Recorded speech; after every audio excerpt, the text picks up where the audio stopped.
Hello everyone, welcome to City Talk. I'm Thermise Bevel.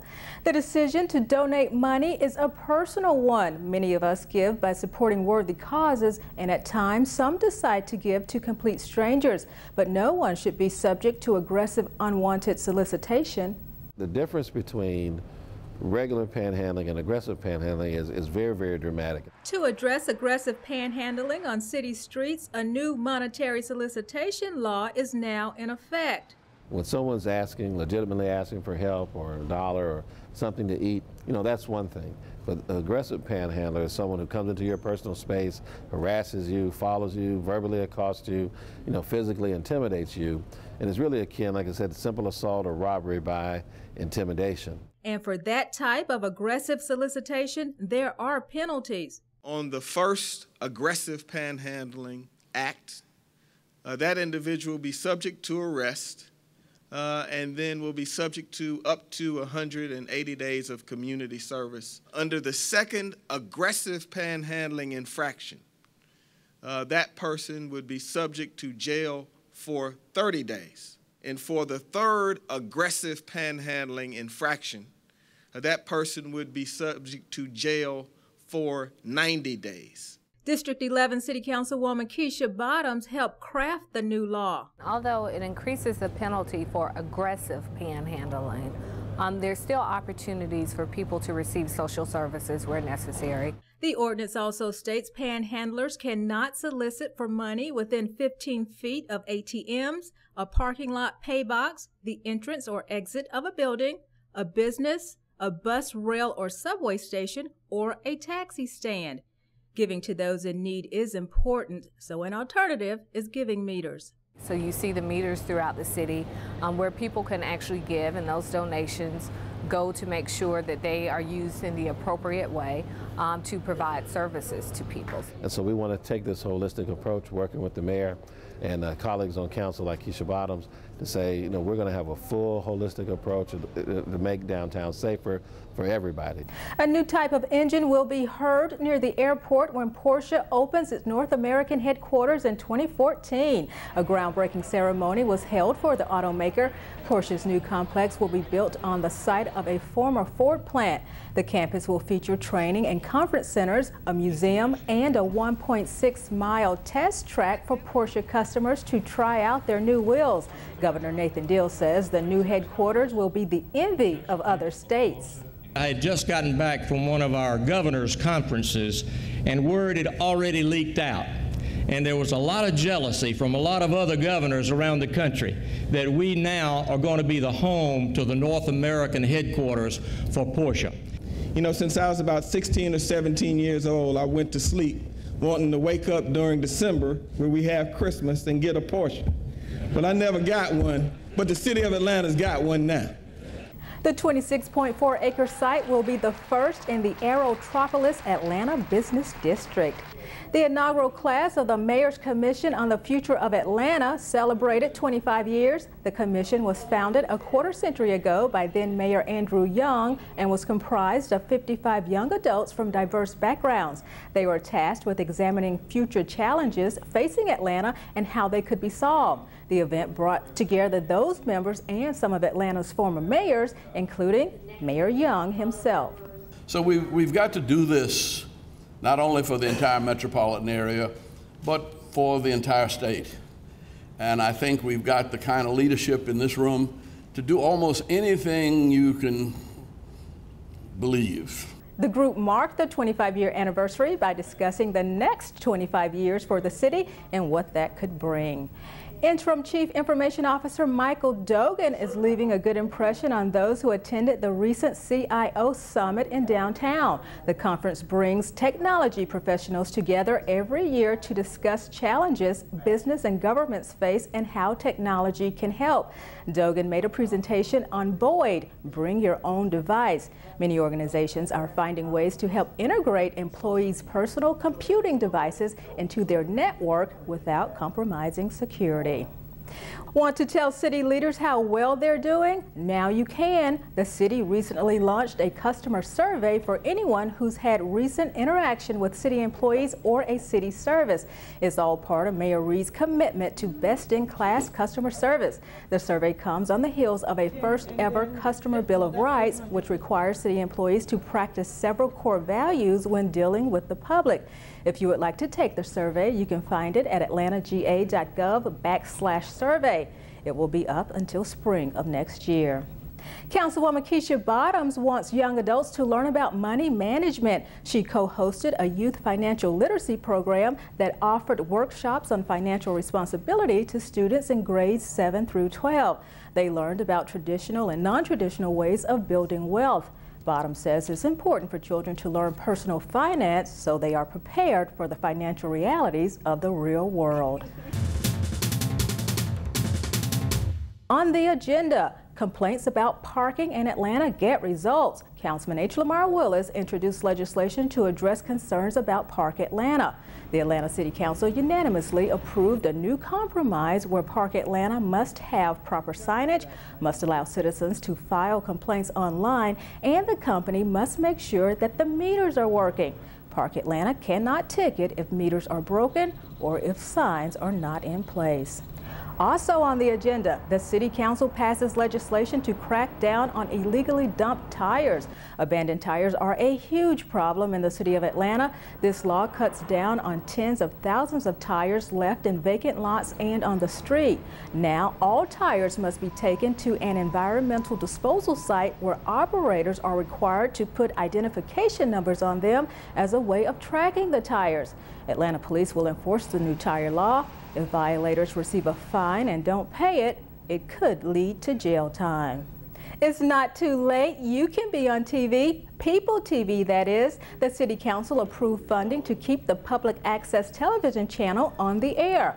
People TV provides the community a much needed voice through public access media. People TV has a contract with the City of Atlanta to operate its public access cable channel, but it is not a City of Atlanta entity.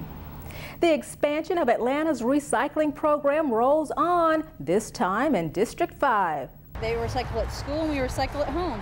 Wow, you recycle at school and you recycle at home. That's really, really great. I want to thank you for helping us keep garbage out of the landfill.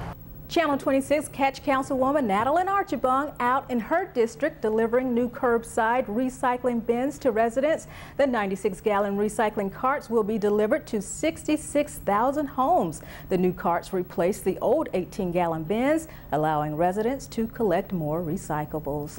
The Atlanta City Council announces several appointments to the Student Safety Council Advisory Group. The creation of the group is one of the recommendations from the Student Campus Safety Task Force convened earlier this year by City Council President Cesar Mitchell and Councilman Michael Bond to address crime on and around college campuses. And what this is, the students help working jointly with the city as an initiative out of Cesar Mitchell's, the president's office, to say that they're going to take a stand on being involved in making their community safer. The goal of the advisory group is to maintain communication between the City Council and Metro Atlanta colleges regarding campus safety. The group will also develop new ideas about how to increase safety training and awareness on campuses. The Atlanta Police Department keeps getting stronger. 29 new officers, 26 men and 3 women completed 22 weeks of training at the Police Academy and field training with veteran officers. Class number 225 was trained in constitutional law, local and state laws, department policies and procedures, defensive tactics, arrest techniques, and daily physical fitness. Congratulations and be careful out there. A grant from the Governor's Office of Highway Safety allows APD to turn up the heat. The Highway Enforcement of Aggressive Traffic, or HEAT, aims to curb impaired driving, excessive speeding, and increase seatbelt usage. The $93,000 grant will help police implement strategies to crack down on aggressive and impaired drivers. APD chipped in an additional $140,000, bringing the total budget for the program to $233,000. The Atlanta Police Department covers 6 patrol zones and the airport. Headed by Police Chief George Turner, it's the largest law enforcement agency in the state of Georgia. Since 1981, George Turner has worked his way through the ranks, and now as chief of police, he leads a department that's well on its way to having 2,000 officers on the force. Turner's career is diverse and filled with accomplishments. He's worked in all areas of the department and has extensive knowledge of law enforcement. The city's top cop works hard every day to keep Atlanta safe. The police chief is with us today. Chief, thank you so much for being here. I'm glad to be here. Thank you for having me. A recent audit of the police department shows that more officers are choosing to stay with APD than in past years. Why do you think they're staying with Atlanta? Well, you know, we are excited about the time that we find ourselves in. You know, obviously the economy has been very challenging for us over the last 3 years, but we've taken an opportunity to really bring a lot of smart and bright people onto the department. I think what's happening, people really have realized that our technology has changed. It gives them an opportunity really to be engaged and really serving. And this is a wonderful opportunity to serve our community. And I believe that people are staying because of the morale within the department is a lot different. We are thankful to the Mayor Reed and his administration in moving forward a lot of initiatives and keeping our officers engaged in the day-to-day work. I believe every day that we bring young officers on, they're excited about the opportunity to serve our citizens. And you know, we look at probably 6,000 applicants every year to hire between 250 and 280 officers. You know, and so we are bringing on the best and brightest that we can bring on. And I tell you, I am excited every time we graduate a new class. We graduated a class just this past 2 weeks, class of 29 new officers that are just excited about getting on the street and really making an impact in our city. APD received a HEAT grant from the state. How does the department plan to use this money to crack down on aggressive or impaired drivers? Well, you know, this is probably the 7th time in a row that we've received this HEAT grant. It gives us an opportunity to be more aggressive on putting those impaired drivers behind bars, really. It is important for us to think about what's going on specifically around this time of year. We want people to enjoy the holiday season, but it's important for them to understand that our officers are going to be out on the street working in conjunction with the Georgia State Patrol and other jurisdictions to make sure that our streets are safe. And we do that by, of course, enhancing our coverage by having additional officers on the street by utilizing that HEAT grant. The city is beefing up surveillance, 112 new cameras for the department. That gives safety and crime prevention a significant boost. Well, you know, that's the direction that law enforcement around the country is going. Clearly, we need more eyes and ears on the streets to be able to do some of the preventive and also the detective piece of what we are really challenged to do. Those cameras do just that. It will give us an opportunity to have those additional 112 cameras already in a very, very complex and developing network of cameras. We have more than 700 cameras that we're monitoring right now in our video integration center, but it gives us an opportunity to put more cameras in the key places that is critical for us in our work. You know, every weekend we are responsible, and also people are in our city, more than 100,000 people that are visiting our city. And I believe that we have a responsibility of making sure that they are safe. These cameras are going to continue to be in a very overt way so that people will know that they are being monitored by the cameras. They're in a very public space, so where people do not expect the expectation of privacy, meaning that if an officer was standing on that very same corner, they would be able to view everything that the individual was doing at that particular time. So we feel very comfortable with the deployment of these cameras, but it also will give us the ability to set the parameters in that network so that we can really drive that monitor to the right feed. What I mean by that is there's no way that one person can monitor 700 cameras. But what happens with the analytics that's made available in today's network, it will allow us to drive, say for instance, we're looking for a woman in a red blazer. We can put that particular drive into the network, and any and every camera that shows a woman in a red blazer, we'll be able to monitor that particular camera. So there's a number of alarms that will be set off in that. So for instance, if we have a slowdown in traffic, we can place that into the network. If there's a snare in traffic, we want to bring that camera up. So there are a lot of things that you can put into the presets so that it'll allow our people that are monitoring these cameras to look at the right cameras as opposed to having thousands of cameras that you're trying to monitor. Now that vacant and abandoned properties are under the Police Department's Code Enforcement Division, do you think this gives the city a better handle on neglected properties? Well, I think that any time that you stop working in what I call silos, it gives us an opportunity to serve our citizens more effectively. And you know, when code enforcement began, we began to take that under the Atlanta Police Department, had more than 4,500 backlog cases that, quite frankly, we had not dealt with. We were able to eliminate those backlog cases, and now we're working on trying to not just investigate those complaints, but trying to resolve them.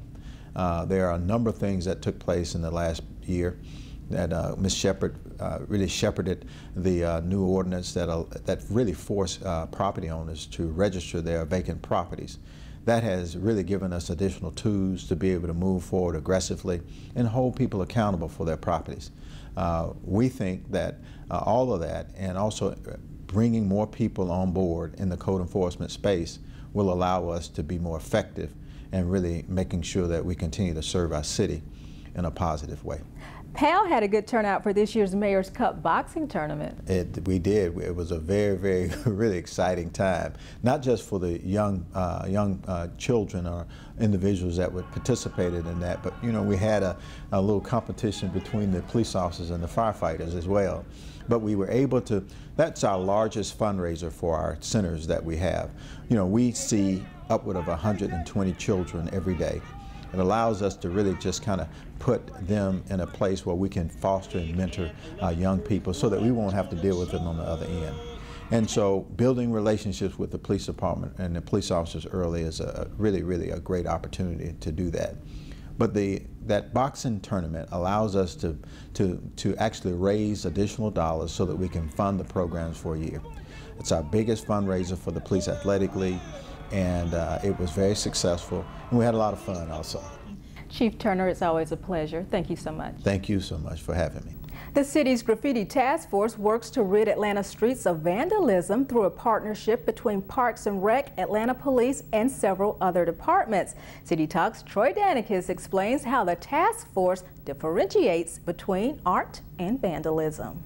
We've learned that if you get the graffiti down quickly, it's less likely that they're going to come back and do it again in that spot. Because most people that are tagging, they're doing it for attention or notoriety.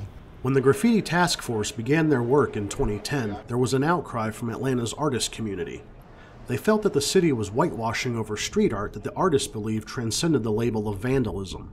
Not so, says the city. We're not here to, tell you what is art and what is not. As long as it's sanctioned, we're okay with it. Cleaning up vandalism is a livability issue for the task force. When you see graffiti in areas, it automatically makes the constituents assume two things. Number one, that it's not a very safe area, and number two, that it's neglected. Any artwork that has been requested by a private party or by the city itself is safe. That was evident at this year's Elevate Art event, sponsored by the Office of Cultural Affairs. The city contracted notable street artists to paint murals on abandoned buildings along South Broad Street to help spruce up the area. Metro Atlanta native Hence could have been called one of those vandals in his younger days, but he says age and maturity have helped him to see it from the city's point of view. It becomes a nuisance to a degree as far as people out there just writing their names on things. It's something that, is always going to exist, but I think they're trying to kind of curb that, not have it get out of control. These days, Hence works on commissioned pieces in cities around the world, and his artwork can be seen in the city, most notably along the Atlanta Beltline. He now supports the city's efforts to clean up illegal graffiti.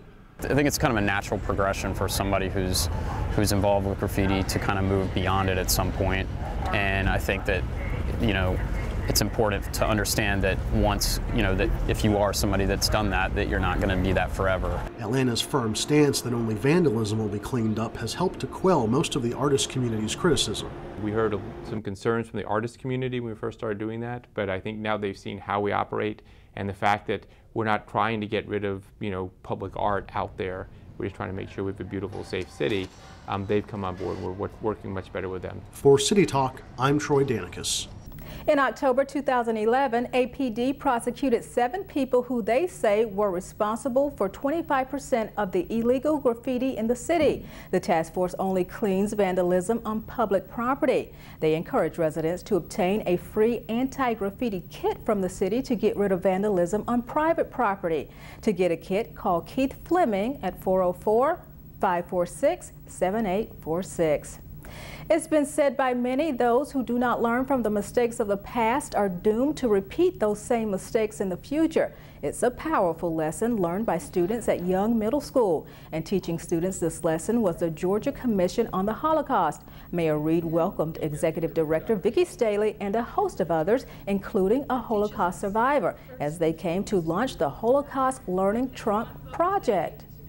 It is really important and meaningful that we as a Jewish community and you as an African American community talk to each other about the shared prejudices, discrimination, bigotry, and hatred that we have experienced and that we must never allow to exist in this world again.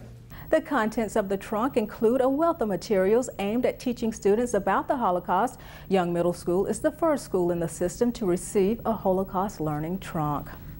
A program dedicated to introducing culture to public school students has reached a milestone. Over 250,000 students have benefited from the city's Cultural Experience Project. The program helps Atlanta public school students gain exposure to all kinds of art, including plays and operas.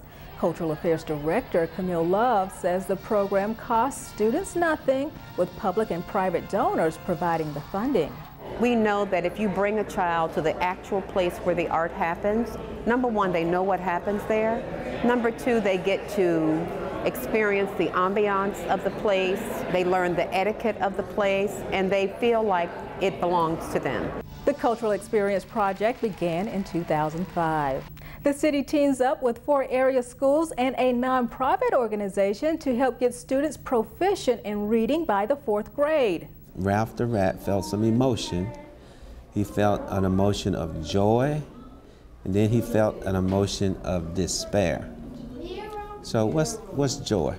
You know what joy is? What's the emotion of joy? What does that mean? When you feel joy, how do you feel?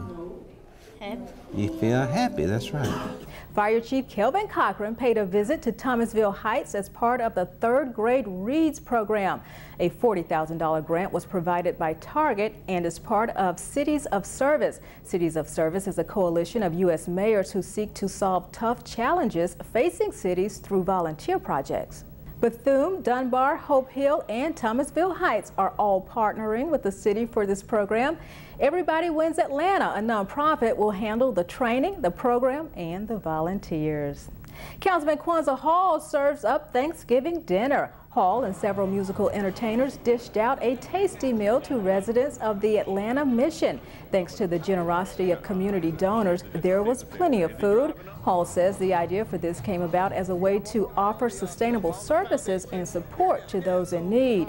Where people who want to give of their hard-earned dollars, their time, their treasure, they can do it through programs like this. The Atlanta Mission provides emergency shelter, job attainment, and transitional housing to people facing homelessness.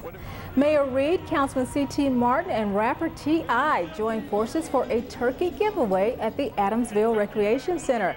Hundreds of turkeys were given to Atlanta families. This year's event targeted grandparents who are raising their grandchildren. This community, this area of this city has contributed to me being able to go on and do things even I couldn't imagine. And you all are a part of this community, so you all have been a part of my career. So to give back and say thank you to you, I invite you here today, and we're gonna do whatever we can. The turkey giveaway was coordinated by the Mayor's Office of Constituent Services. With the holidays come millions of travelers, and airport passengers hungry for Wi-Fi are seeing reduced rates for network access. Hartsfield-Jackson is moving towards a totally free Wi-Fi network at the world's busiest airport, but that won't happen until the fall of next year. Until then, officials have reduced the rate of Wi-Fi usage at the airport to $4.95 a day. Airport General Manager Lewis Miller says the new upgraded system will make the total Hartsfield-Jackson experience better for all customers.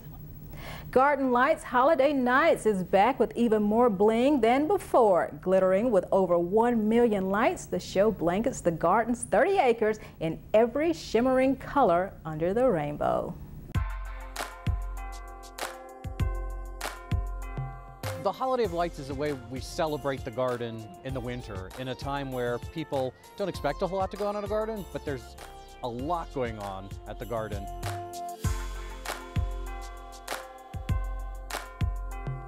So the lights, we found, were a way to really encourage people to come to the garden and to celebrate the holiday season. The leaves are off the trees, the lights are casting, patterns on things that you don't see all the time. One of the most exciting things we did is we've added a new train garden up on Alston Overlook. So right now we've got 6 trains running and a trolley. We also have a wonderful walkway we're calling Starry Night, a series of 50-something spiraling forms above one's head that blink in different colors. And we've inspired by Van Gogh's painting, Starry Night. We're really just hearing a lot of, and we love this, wow.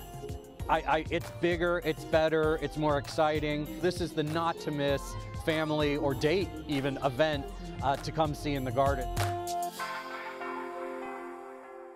Garden Lights Holiday Nights is on display until January 5th. For more information, visit atlantabotanicalgarden.org. The fabulous Fox Theater is budding with bright blooms of light as the Atlanta Ballet presents The Nutcracker live with the ballet's orchestra, performing now through December 26th. The theatrical outfit presents The Gifts of the Magi, a classic Christmas musical based on the story by O. Henry. The heartwarming story is on stage until December 23rd. And nothing says Christmas like Rudolph the Red-Nosed Reindeer. The Center for Puppetry Arts presents a live-action puppet show with all the favorite North Pole characters, Hermie the Elf, the Snow Monster, and of course, Rudolph and Santa. It ends January 6th. More than 300,000 people crowded downtown for the 32nd annual Children's Christmas Parade, sponsored by Children's Healthcare of Atlanta. Spectators caught glimpses of Christmas-themed floats, area marching bands, and even Scooby-Doo. Santa was there but flew off with his reindeers before we got to the scene. I guess we'll catch him next year. During this time of year, the city celebrates the holidays by giving back to the community. Festivities often include holiday dinners and caroling. Free turkeys, fun parties, and great food create happy faces and smiles of gratitude. From all of us at ATL 26, happy holidays.